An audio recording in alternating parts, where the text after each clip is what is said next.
Okay, just picture this. A former prime minister, somebody who was once one of the most powerful and longest-serving female leaders on the entire planet, has just been handed the ultimate punishment by her own country. Now, this isn't some political thriller.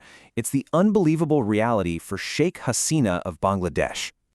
Those are the bone-chilling words delivered by Bangladesh's International Crimes Tribunal. Just an absolutely stunning verdict against a leader who held power for 15 straight years. This sentence, well, it's the shocking event we're going to break down today. So you have to be asking, how on earth did we get here?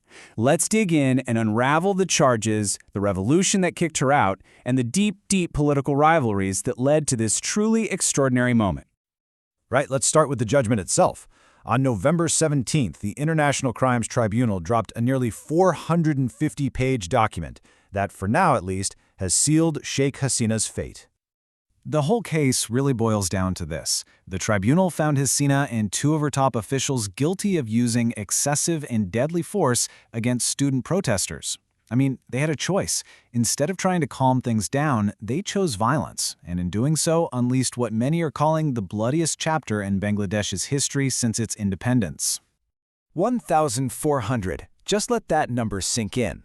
That is the official death toll from the protests, according to the United Nations. An absolutely staggering figure for what started out as a student movement. But even that shocking number might not tell the whole story. If you talk to people on the ground in Bangladesh, so many believe the true number of people killed is way, way higher. And that really shows you the depth of the anger and trauma that's been fueling this demand for justice. So, to really get a grip on this verdict, we've got to rewind to the summer of 2024. How did a simple protest about job quotas just spiral into a full-blown revolution that ended a political dynasty? It all just escalated with breathtaking speed. It kicked off with anger over a job policy that a lot of people saw as just a way for Hasina to pack government jobs with her supporters. But when she turned around and insulted the students, man, she basically threw gasoline on the fire. The protest just exploded into this mass movement, and then on August 5th, it all came crashing down. The army refused to step in, and she had to flee the country. Just like that, her 15-year reign was over in a single day. This slide right here really captures that dramatic shift in public opinion. During the crackdown, her whole image just transformed. The powerful matriarch, the Begum, was suddenly being called the Butcher of Bangladesh, and that title tells you everything you need to know about the raw fury of a population that felt completely betrayed and brutalized by its own government. But look, her downfall wasn't just about this one protest. No way.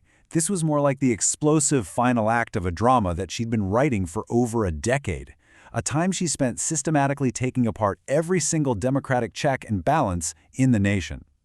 Her political story is just wild. It's one of tragedy, exile, and incredible power.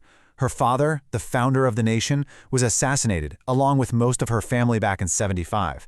She only survived because she happened to be out of the country.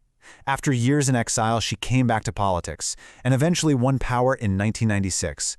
But it was her return in 2008 that's what really marked the beginning of her shift into an authoritarian ruler. So how'd she do it? How did she consolidate all that power? Well, it's pretty much a classic authoritarian playbook. First, she got rid of the neutral caretaker government that used to oversee elections, which basically gave her party control over the whole process. Then, she went after her rivals, jailing her main opponent, Khaleda, on corruption charges. She used laws like the Digital Security Act to shut down any dissent in the media or online.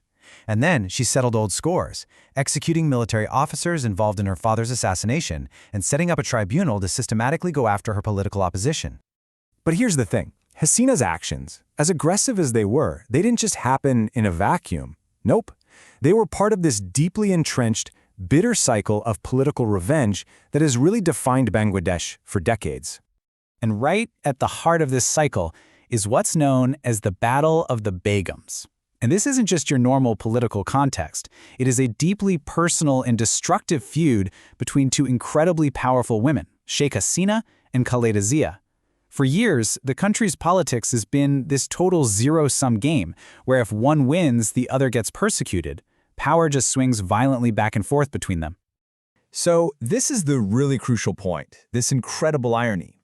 The International Crimes Tribunal, the very court that just sentenced Hasina to death, was set up by Hasina herself. She used it between 2013 and 2016 to sentence 6 of her opposition leaders to death, and critics at the time were screaming that it was just a tool for political vendettas. Well, today, that exact same tool has been turned against its creator. It is a perfect and tragic example of this cycle of revenge in Bangladesh. So, with Hasina gone and sentenced to death in absentia, Bangladesh is at a major crossroads. There's a new interim government in place, but let me tell you, the path forward is anything but clear. Now, of course, Hasina and her supporters, they reject this verdict completely. She's claiming the trial was a total sham. She argues she wasn't allowed to pick her own lawyers, that the judges are all biased, and that any judges who might have been sympathetic to her were basically run out of town after she was ousted. And her concerns about fairness, they've been echoed by groups like Amnesty International, who are warning that a flawed process isn't going to deliver real justice. Meanwhile, Bangladesh is being led by an interim government under Nobel laureate Muhammad Yunus, but his international fame can only get him so far. He's facing a crumbling economy with soaring inflation and foreign reserves that were totally drained by the last regime. Beyond the economy, he has the huge task of trying to depoliticize the country's institutions and hold free and fair elections, and he has to do all of this while navigating a political vacuum that hardline Islamist groups are just itching to exploit. And so, that leaves us with the ultimate question. The student revolution, it was born out of a real hope for a better future. But this verdict, as celebrated as it is by many, could also just be another chapter in that same old playbook of political revenge. So will Bangladesh finally break the cycle and build a new, democratic foundation? Or is this golden opportunity going to be lost to the same destructive patterns of the past? That right there is the debate that's going to define the nation's future.